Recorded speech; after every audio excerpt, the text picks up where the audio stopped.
Pemirsa, pengungsi erupsi Gunung Agung di Kabupaten Kelungkung membutuhkan bantuan beras untuk memenuhi kebutuhan sehari-hari.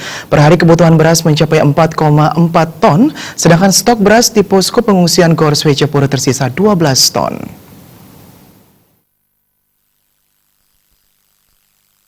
Ditemui di posko pengungsian Gor Swecapura, Koordinator Pengungsi Kabupaten Kelungkung, Dengah Darmawan mengatakan, jumlah pengungsi di Kabupaten Kelungkung mencapai 11.395 jiwa. Pengungsi tersebar di 110 titik posko dan banjar di Kelungkung. Pengungsi di Gor Swecapura mencapai 1.254 jiwa. Pengambilan logistik di Gor Swecapura diberlakukan setiap seminggu sekali yang dilakukan masing-masing koordinator posko dan banjar.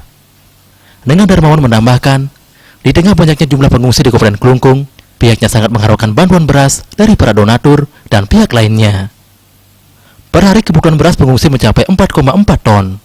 Stok beras di Gor Swecapura hanya 12 ton beras.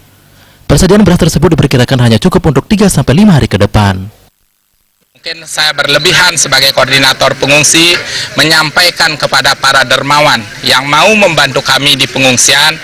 Pada saat ini kami sangat membutuhkan beras karena setiap hari kami harus mengeluarkan beras 4,4 ton setiap hari. Sedangkan stok kami di sini masih sekitar 12 ton. Mungkin 3-5 hari ke depan kami masih bisa terpenuhi. Sekali lagi. Dengah Darmawan menambahkan, selain beras, pengungsi membutuhkan bantuan lain seperti bumbu dapur, makanan jadi, minuman serta pakaian. Suparyana, Bali TV.